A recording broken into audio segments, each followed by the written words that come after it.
It was just another summer afternoon in Pensacola, Florida. The air outside shimmered with heat, and inside the Home Depot on Davis Highway, the sound of moving carts, beeping scanners, and casual chatter filled the aisles. But behind the everyday routine, a storm was already moving toward aisle 52. It wasn't the kind of storm you could see on a weather radar. It was building in whispered phone calls, in messages typed and erased, in the mind of a man who had driven hours across state lines with a single purpose in mind. In the days leading up to August 11, 2023, two people, mother and son, had exchanged words that prosecutors would later say changed everything. They weren't words of comfort. They weren't words meant to calm anger. They were something else. Something that investigators would argue fueled the events that left one young woman dead, two others wounded, and an entire community asking how a parent could ever be linked to a crime like this. The victim was Brooklyn Sims, a 20-something inventory worker who was known for her bright energy and work ethic. She showed up for her shift that day, never knowing that a man she once knew well was already on his way, with a firearm in his possession and with his mother's voice echoing in his mind. By the time the sound of gunfire faded, Pensacola law enforcement would uncover a set of messages that revealed a disturbing connection between the shooter and the woman who raised him. Messages that prosecutors say prove she was not just aware of his plan, but encouraged it. In the hours that followed, the story that emerged was not simply about one act of violence. It was about loyalty, twisted into something dangerous. About words that can tip the balance between thought and action. And about the thin line between being a protector and becoming an accomplice. This is the case of Sheila Agee, the mother accused of helping her son commit a murder in the middle of a busy Home Depot. A case where justice would have to untangle love, loyalty, and the law. Pensacola, Florida, a Gulf Coast city with a mix of warm beaches and bustling streets, where everyday life unfolds under the glow of southern sunshine. But on the afternoon of August 11, 2023, it became the stage for a story that would shock the community to its core. At the center of this story are three names: Brooklyn Sims, Keith Agee, and Sheila Agee. Three lives connected by work, by personal history, and ultimately by tragedy. Brooklyn was young, driven, and respected by her coworkers. She worked inventory shifts at Home Depot through a contracting company, turning ordinary tasks into moments to connect with those around her. Friends described her as upbeat, quick to help, and always ready with a laugh, the kind of person who left an impression. Her former partner, Keith Agee, was also employed through the same inventory company. To some, he was quiet but personable, a man who could work long hours without complaint. But in the months before the shooting, his life was becoming increasingly unstable. A romantic relationship had soured. Rumors, resentment, and mistrust began to root. And then there was Sheila Agee, Keith's mother, 51 years old, a woman who had worked her way into a supervisory position at the same company that employed both her son and Brooklyn. By all outward appearances, she was dedicated to her job and fiercely protective of her family. But in the days before the shooting, her role in Keith's life would take a dark turn, one that prosecutors say blurred the line between parent and co-conspirator. This was not a random act of violence. It was a chain of events rooted in personal history, fueled by anger, and connected through conversations that investigators say were far from innocent. Over the next few hours, we'll step into the lives of the victim and the accused. We'll explore their families, their friendships, the choices that led them to that fateful afternoon, and the evidence that could decide the rest of their lives. To understand what happened in aisle 52, we have to go back to the childhood homes, the personal struggles, and the moments of connection that would eventually become the cracks in the foundation. They met at work, not in a coffee shop or on a first date, but in the fluorescent light of retail aisles and the steady rhythm of inventory scanners. Both were contracted through a third-party company that supplied temporary teams to major retailers. Their days overlapped in the same store, the same crowded aisles, the same controlled chaos of big-box retail. This is where routine and familiarity quietly became the frame for something far darker. Over time, their interaction moved beyond inventory lists and shift swaps. Colleagues would later refer to the two of them as having known one another personally. They had dated, they had been romantically involved, and, like many relationships that begin in the workplace, their private life bled into the break room. The relationship cooled and then fractured.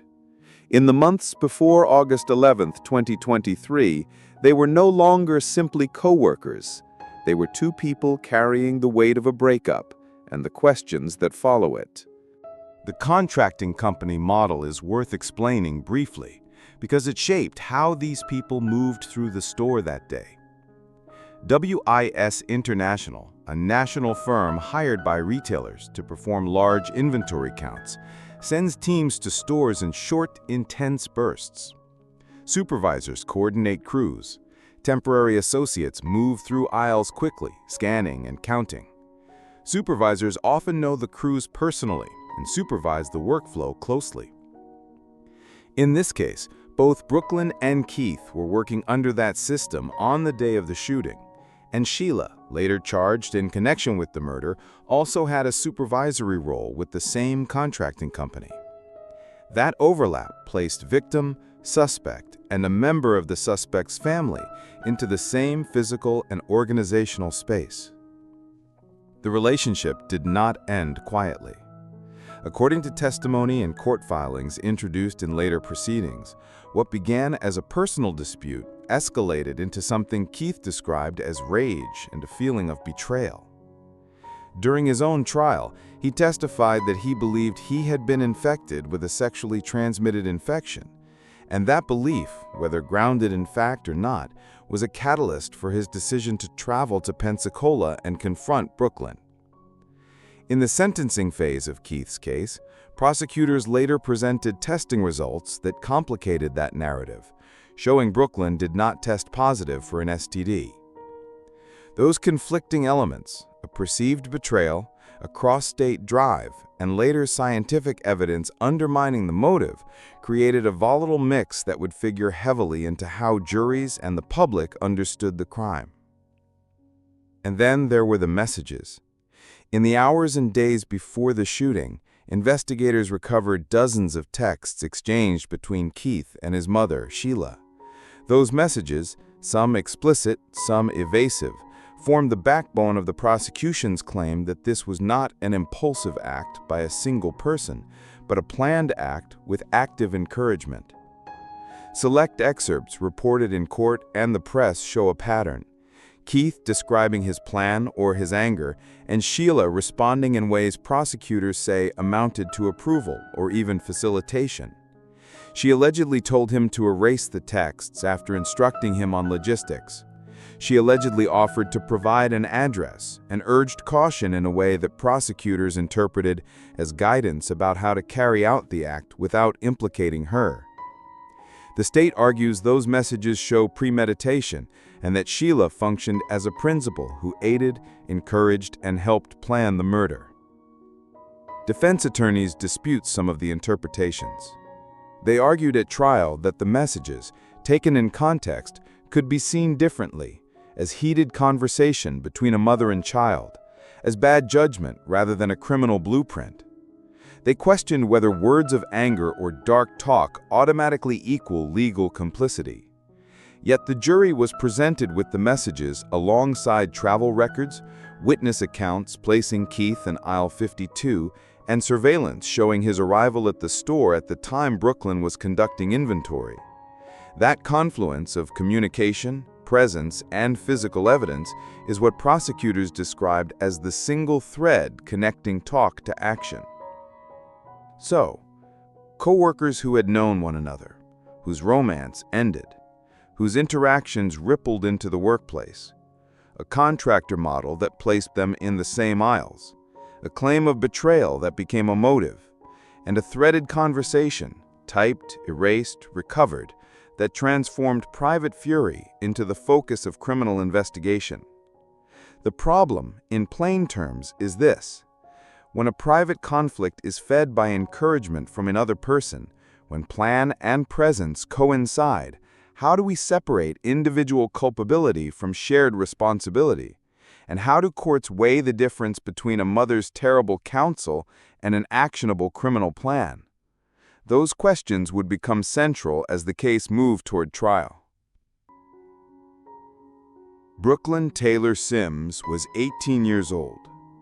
Born January 25, 2005, she grew up in a tight-knit family in the Mobile, Pensacola region, a place where small gatherings, shared meals, and neighborhood routines shaped a childhood that was ordinary in all the ways that matter. Friends and family remember her as a young woman who carried herself with quiet strength, who kept close bonds with relatives, and who made time for the small kindnesses that build a reputation in a community. She was a mother. Brooklyn had a young daughter, referred to in reporting as roughly 2 years old, who became the center of her life and daily choices. That role shaped her ambitions and how those close to her described her: protective, practical, and devoted to family. In the weeks after her death, the community's grief often focused on that little girl and on the future that would never unfold for a young mother who had more ahead of her than anyone could have guessed. Her work life placed her inside the aisles of a major retailer. Brooklyn was employed through a contracting company that performed inventory counts at large stores. On August 11, 2023, she was working an inventory shift at the Home Depot on Davis Highway. Colleagues who worked with her remember her as reliable and attentive, someone who took the routine of inventory seriously and who connected with coworkers in a way that made her presence felt in a quiet but meaningful manner. Those same colleagues would later be among the first witnesses to the violence that erupted that afternoon. Her personal history with the man who would return to that store was complicated. Brooklyn and Keith Agee had a romantic history. They shared a child, and according to family statements reported to the press, they had a relationship that at times became volatile. Family members later described instances of alleged abuse and police contact, matters that shaped Brooklyn's choices, including protective orders and periods of separation. These strains form part of the backdrop, a young woman juggling motherhood, work, and the difficult decisions that follow a fractured relationship. Friends who gathered after the shooting spoke about Brooklyn's energy, how she smiled easily, how she planned for small improvements in her life, and how she wanted better for her child. At a community balloon release and vigil weeks later, neighbors and relatives described her as a daughter, a sister, a friend, and a young mother whose death left an emptiness in that small circle of people who had watched her grow. The ritual of naming her at that vigil, of releasing balloons into a Pensacola sky, became a small measure of public grief for a life that the broader community was only just beginning to know. Education and future plans remained typical of someone her age: work, family, and the hope of building stability for her child. Those ordinary goals help explain why so many who knew Brooklyn found the violence jarring and incomprehensible. It did not fit the pattern of a life otherwise focused on small, steady improvements. To them, she was a young mother trying to provide, not a target for tragedy. Perhaps most haunting is the setting of her death. The very place where she worked, where she once moved through aisles with purpose and a scanner in hand, became the scene of her end.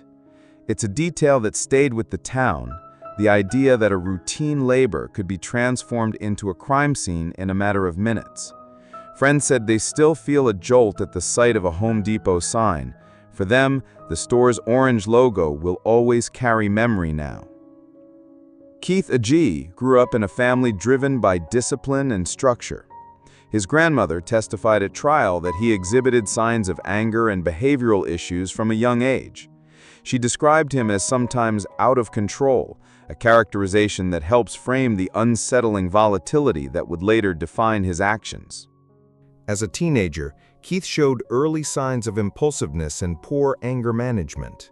Those who knew him described moments when frustration would flare quickly, though there were no public records detailing juvenile offenses. Instead, what remains are anecdotal accounts of a young man struggling with emotional control, small fissures that, when combined with later conflict, would compound into tragedy.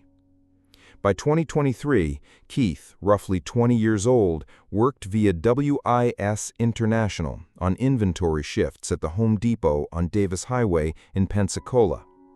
It was through that work he encountered Brooklyn Sims. At his trial, he described her as the only intimate contact in months, an assertion tied to his motive.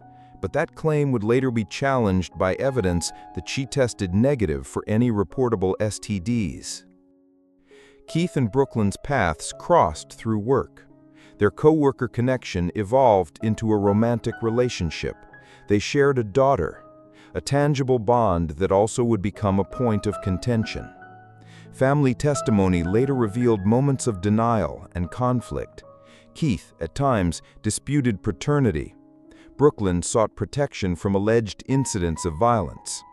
These tensions carved a painful wedge into their bond. In court, his mother Sheila testified that Keith accused her of caring more about Brooklyn than him, a comment that speaks to jealous insecurity at a raw level. This insight, how personal doubt can morph into volatile impulses, provides essential context for understanding the mindset that would escalate into violence. Sheila maintained she didn't believe he would carry out threats, a misjudgment that would have devastating consequences. Keith's testimony at trial painted a picture of someone acting in the grip of rage, angered by an alleged STD diagnosis, grieving through perceived betrayal, and making a rash, irreversible choice. After the shooting, prosecutors presented final testing results showing Brooklyn had no STD, which cast Keith's motive in a cruelly ironic light. This revelation undercut his justification and reframed the act as reactionary violence, not calculated revenge. Sheila Agee had roots in the Gulf Coast region, a Gulf Coast area native whose life centered on family, work, and community. At 52, she was deeply embedded in the lives around her, as a mother, a supervisor, and a caretaker in her community.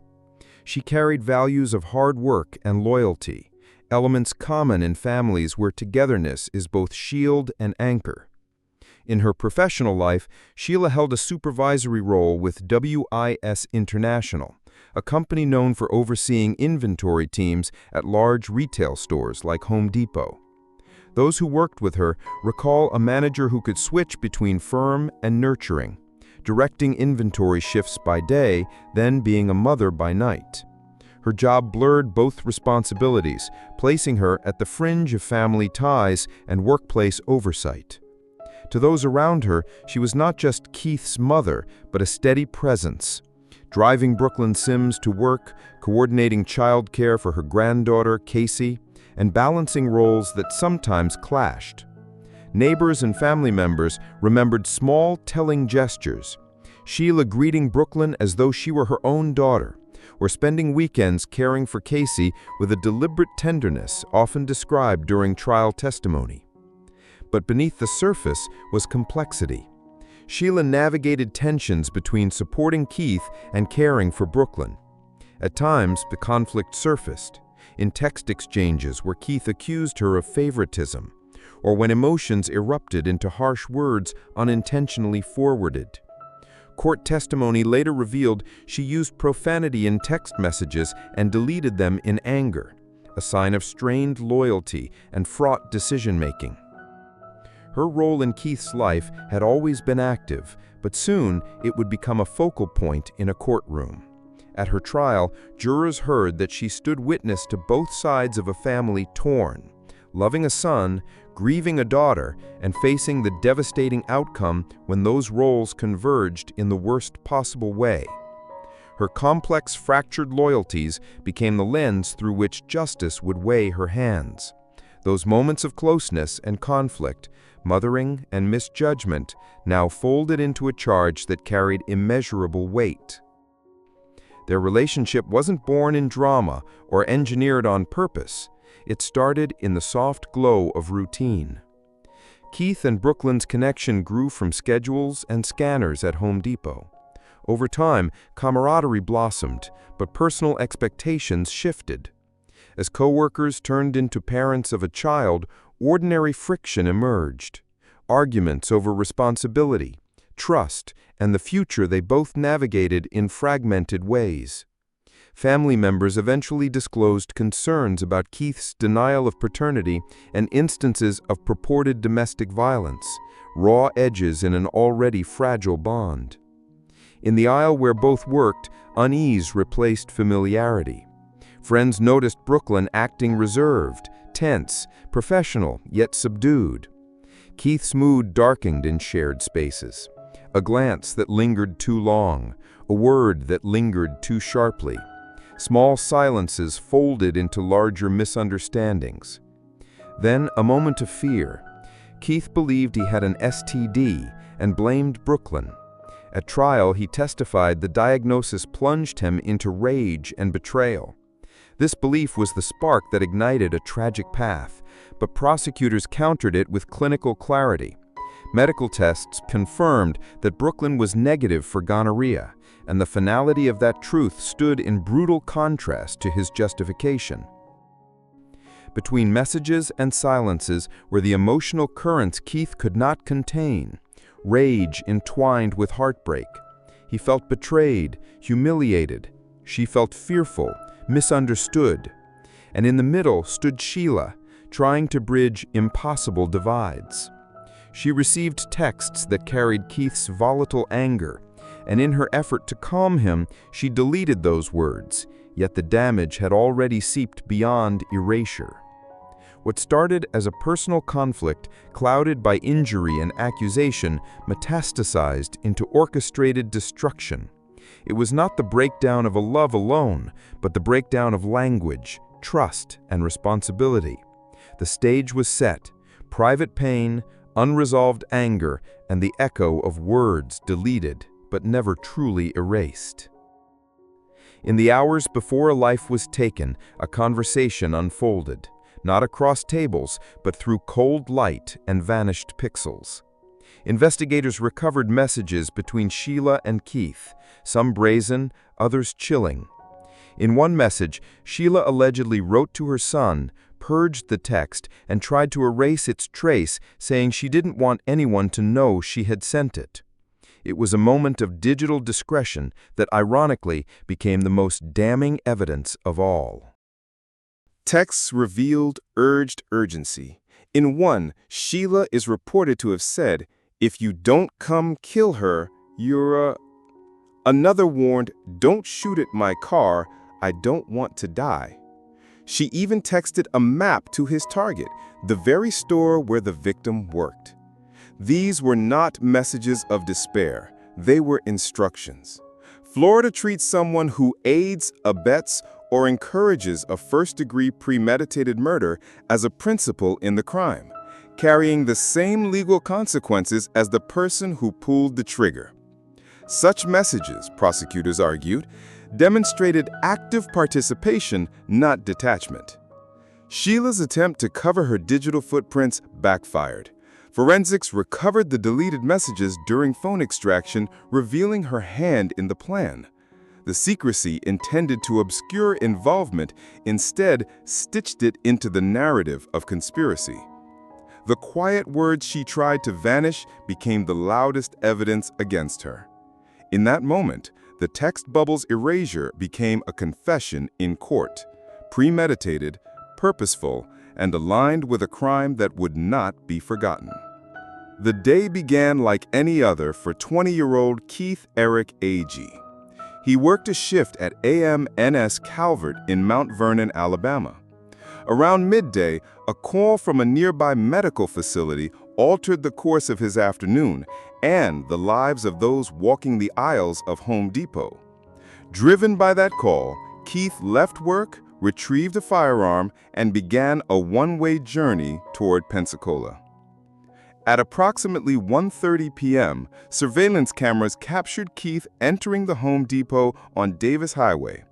He took a deliberate path toward aisle 52 where Brooklyn Sims was working. There was nothing in his gait to signal what was about to unfold until momentarily they locked eyes. Employees in the aisle later described hearing a brief exchange, words spoken, tension shifting, followed almost immediately by chaos. Gunfire echoed as Brooklyn collapsed, and two other employees felt the sting of the bullets but only grazed, bewilderment replacing calm. Within a matter of seconds, 7 shots, as later revealed, Brooklyn fell in the aisle. The employee who had spoken those words with her, Zaya Sang Parnell, described the scene. "I see a Home Depot and it sends me to a panic attack," she would later say. Brooklyn was pronounced dead at the scene. Parnell and a third woman were transported to the hospital for graze wounds. Footage shows Keith fleeing the store, exiting through the main entrance and getting into a silver sedan before speeding off. But justice paused his escape. Not far from the store at the Mellow Mushroom on Bayou Boulevard, Keith called 911 and turned himself in. There was no resistance, just the quiet surrender of a man and the profound unraveling of lives. What happened in aisle 52 wasn't an isolated act. It was the culmination of escalating tension, secret dialogues, and decisions made in private. The echoes still ripple across the community, a reminder that moments of closure are often followed by years of sorrow. The courtroom became the stage for a community's heartbreak. In December 2023, Keith Eric Agee faced a jury that weighed not only evidence but the heavy burden of loss. Taking the stand, Keith recounted feeling betrayed, his anger sparked by a mistaken belief about an infection. Yet the court heard from medical experts that Brooklyn Sims had tested negative for any sexually transmitted disease. The jury found Keith guilty of first-degree premeditated murder. He was sentenced immediately to life imprisonment without the possibility of parole. His conviction marked a grim closure, but also a beginning of prolonged grief for many. Less than a month after Keith's indictment, Sheila Agee was formally charged as a principal to first-degree premeditated murder. The prosecution presented text messages recovered from her phone, revealing her active role in the planning. Sheila pleaded not guilty, with her trial set to begin months later. The legal battle would become a focal point for discussions on accountability and the role of family loyalty in tragedy. The Sims family spoke through tears, their grief echoing across press conferences. They mourned a daughter, a sister, and a vibrant member of the community taken too soon. Meanwhile, the Agee family expressed sorrow and solidarity, describing Keith and Sheila as flawed but human, caught in a tragedy that defied simple explanation. These contrasting voices underscored a fractured narrative of loss, love, and accountability. The shooting and the subsequent trials captured the attention of local and national media. Headlines reflected shock, pain, and a search for justice. Online forums brimmed with debate. Some condemned the actions and called for harsher laws. Others sought to understand the tangled emotions behind the headlines. The story served as a somber reminder of how personal pain can explode into public tragedy. Beyond the courtroom, the community felt the weight of the loss. Friends, co-workers, and neighbors grappled with the silence left behind. For some, justice was a balm. For others, it was a reminder that no verdict could fully heal the wounds. The tragedy of August 11, 2023 would echo for years, its lessons written not only in law books, but in hearts. Families shape us, sometimes in ways unseen until tragedy forces them into the light. In the Agee family, the complex bond between mother and son revealed how loyalty, protection, and codependency can spiral into dangerous territory. Psychological experts suggest that such intense parental involvement, when coupled with anger and unresolved trauma, can cloud judgment and escalate conflict beyond repair. Florida law holds a principle that those who aid in planning and encouraging a crime bear equal responsibility. But the courtroom and society grapple with deeper questions. Should a mother face the same punishment as her son who pulled the trigger? What defines moral culpability in tangled family loyalties? These questions remind us that justice isn't only legal, it's also profoundly human. In the aftermath, Pensacola's community sought to heal through remembrance and solidarity.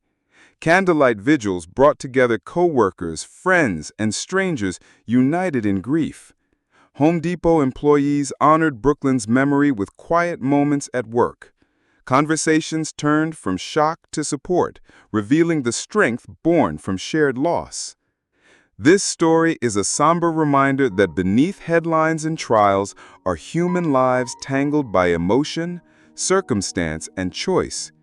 It calls on us to consider not just who is guilty, but how a community can come together, hold space for grief, and work toward understanding to prevent future tragedies.